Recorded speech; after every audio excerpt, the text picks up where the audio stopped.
Abrimos o nosso Falando Nisso hoje nesse canal YouTube com uma pergunta que eu já abordei em várias intervenções, em várias lives, né? Em live ou live, eu nunca sei, mas que nunca fiz um Falando Nisso. E a Sarah Mosley pergunta: Dunker, você poderia fazer um vídeo sobre a psicanálise do negacionismo?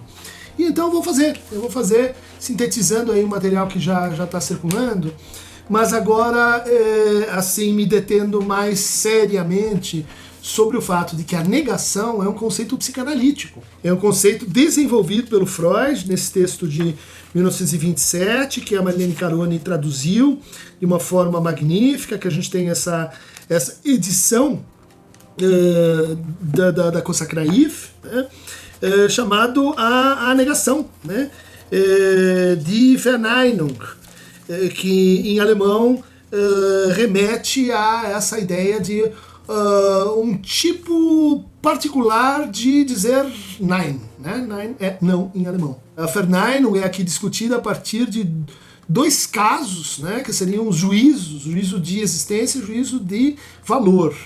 E que o Freud diz, ao contrário do que pensa a maior parte da filosofia, para a psicanálise o juízo de valor, prazer ou desprazer, antecede e condiciona o juízo de existência, né? É ou não é. Isso desde ali do início do eu, em que o eu toma como desprazeroso aquilo que ele coloca para fora, fica como que é prazeroso, e o que não é nenhuma coisa nem outra entra numa zona de indiferença, né? Indiferença que é o contraponto do narcisismo. Bom, eu recomendo então esse texto como um texto base, né, para toda a discussão, mas nesse texto o Freud tem um paradigma, né, para ele que é o paradigma do homem que sonha com uma mulher, e ele chega na análise e ele diz: essa mulher no meu sonho, não sei quem é, mas eu sei que não é minha mãe, ela não é minha mãe. E então a denegação seria um procedimento discursivo, caracterizado pelo excesso, né, de repúdio, não é minha mãe, caracterizado porque isso é dito num determinado contexto, então em que o sujeito pressupõe que o outro vai entender que aquela mulher é a sua mãe, e ele já então está se antecipando a essa pressuposição, e num contexto em que a gente está falando de uma formação do inconsciente, um sonho, né? Um sonho tem que ser decifrado. Então quem é essa mulher? Eu não sei quem é essa mulher não é minha mãe. Existem denegações que atravessam a nossa vida cotidiana, né? Ela é uma formação do inconsciente que aparece ali, ó, sem querer te agredir, tá? A pessoa está dizendo, quero te agredir. Eu penso isso só do ponto de vista, assim, do meu ponto de vista pessoal. Ela está querendo que isso seja aceito por todo mundo, né? Não, eu nunca faria isso. É exatamente o que a pessoa vai fazer no momento seguinte, se você deixar. A denegação, ela atravessa assim, nossas relações mais cotidianas e é um fenômeno que os psicanalistas assim se entreolham quando a gente vê uma denegação proeminente. Esse seria assim um caso que ele é tão genérico que ele inclui dentro de si toda uma árvore de negações que a psicanálise veio a descrever. Então, quando a gente fala em Verdrängung, né, o recalcamento, o que isso é um tipo de negação, um juízo de negação. Quando a gente fala em Verwerfung, né, a foraclusão, o que isso é um tipo de negação. Quando a gente fala na Unterdrückung, né, colocar para baixo aquilo que fica numa piada, entredito, censurado, né? E o que isso é? Um tipo de negação. O que é a Verleugnung, né? Olho, mas não percebo, sei, mas não ajo em acordo com o saber que eu tenho, sei que é ruim, mas continuo praticando. Isso é um outro tipo de negação. Não é por outro motivo que o Lacan foi desdobrando essas negações, né? No ne pas, no não mais, no sem isso, foi criando, né? E descrevendo até a mulher não existe, a relação sexual não existe. São negações, são variantes dessa grande gramática de negações que a psicanálise descreveu. Mas é por isso, talvez, que num recente editorial, a revista The Lancet, uma das revistas mais prestigiosas em termos de ciência no mundo, né, ao lado de Nature and Science, repentinamente reabilitou a psicanálise como uma disciplina capaz de descrever o negacionismo e de tratar o negacionismo quando ele toca essa dimensão tão crítica, globalmente sendo enfrentada agora, das pessoas que não aderem ao tratamento, das pessoas que não acreditam em vacinas, das pessoas que não acreditam nas recomendações sanitárias, das pessoas que usam cloroquina, das pessoas que, enfim, parecem funcionar num registro de negação, né, de fatos, de saberes, de autoridades, e um tipo de negação que aí a gente vai ter que voltar, né, para os critérios aqui que o Freud colocou, que não é simplesmente assim, olha, eu tenho um ponto de vista, você tem outro ponto de vista, então os nossos pontos de vista se negam reciprocamente. É um negacionismo com essa mesma conjunto de características, né? Antecipatório, né? Que coloca palavras na boca do outro ou no pensamento do outro, que reage de forma hostil, que introduz uma negação onde ela não está sendo esperada, né? Quer dizer, que volta no assunto, que é refratário à negociação e à dúvida, no tipo, vamos investigar, vamos ver se sim ou se não, não, eu já sei que não é a minha mãe nesse sonho, e que no fundo está lidando com uma formação do inconsciente, está querendo assim fugir da mensagem que a pessoa nem dá tempo de ver, nem dá tempo de analisar. Então o negacionismo, nesse sentido, ele envolve uma atitude de recusa em ato, né? Que a psicanálise também descreveu, né? Com a noção de acting out e com a noção de passagem ao ato. Né? Passagem ao ato aí é uma recusa que pode envolver um suicídio, pode envolver ataque violento ao outro, né? E o acting out, de repente, vou para uma festa, tiro a máscara, não uso álcool em gel, e daí chego em casa, tem uma crise de angústia e diz, o que foi que eu fiz? Você passou por cima de algo que você sabia que tinha que obedecer. Foi a sua fantasia que assumiu o comando, né? Agora você está achando até meio cômico que você fez isso, mas na verdade o que está acontecendo é você cruzou o recalcamento e vestiu sua fantasia como uma espécie de resposta ao outro, né? Ao outro que está te pressionando com a castração, que está te pressionando com a privação, fica em casa, que está te pressionando com a frustração. Então a psicanálise permitiria a gente falar em vários negacionismos. Por quê? Porque tem uma clínica da negação. A começar pelo negacionismo que envolve processos de massa e de grupo, onde também o Freud vai dizer assim, o processo de massa leva a gente ao que? A regressão cognitiva, a adoração ao líder, cegueira mental, recusa da diversidade, identificação com os irmãos. Quer dizer, a gente pode dizer, isso acontece no negacionismo de bando, de massa, né? Que a gente se junta porque a gente está com medo, e daí a gente nega tudo que está fora, porque daí a gente ganha coragem. A gente ganha segurança existencial, a gente trata a nossa angústia desse jeito, negando a realidade. Isso vale para o processo de massa. Mas a gente poderia descrever um outro processo de massa que é um pouco diferente, que são todas aquelas pessoas que no Brasil não tinham voz, não tinham voto, não tinham participação política, não ocupavam o espaço público, que de repente são chamadas a opinar, a participar, a debater. Bom, o que vai acontecer?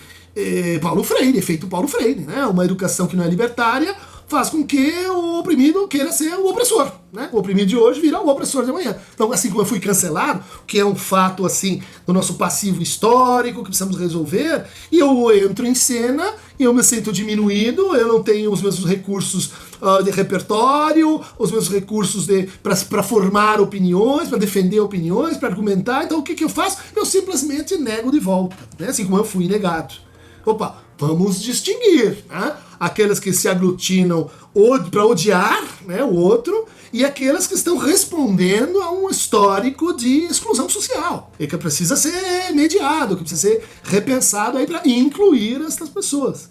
Bom, isso não se confunde, dois tipos, com o negacionista psicótico. Muitas pessoas vão dizer assim, olha, eu não posso tomar vacina porque já há muitos anos o meu corpo foi tomado por uma infiltração de marcianos que colocaram rádios e por isso escuto vozes e eles estão querendo me transformar num animal, eu sou um furry contra a minha vontade e eu vivo isso com uma angústia tremenda e eu descubro então e crio um delírio envolvendo, sei lá, vacina, jacarés, coisas do gênero, são completamente delirantes. Ou seja, o delírio é uma tentativa de cura, é uma tentativa de você se inscrever num campo social, de você se inscrever num discurso. Então esse negacionista, não é que ele está negando uma realidade que ele admite, ele não consegue aceitar certos elementos, né, de contradição e de angústia que o fazem, então, repudiar não só a ideia, mas a realidade, a existência, né, de tudo aquilo, aquele universo simbólico onde a gente cria-se coisas como políticas sanitárias. Né? Bom, mas o delirante convicto não pode ser confundido, né, com o canalha que se apropria disso e começa a produzir um delírio instrumental, né?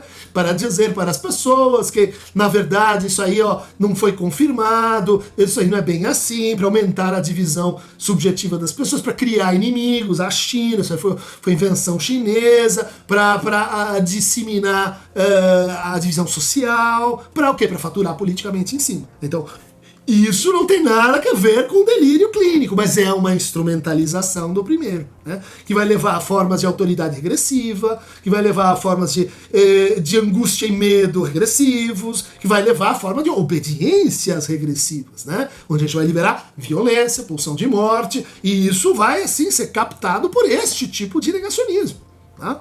A gente poderia dizer assim, tem um quinto tipo de negacionista, né? Que é aquele assim que ele nega procedimentos, cuidados, que por outro lado ele sabe que são importantes, mas que ele não consegue cumprir, que ele nega porque em função do fato dele não conseguir cumprir, ele precisa criar-se uma explicação. No fundo, ele é uma pessoa que não consegue se conter.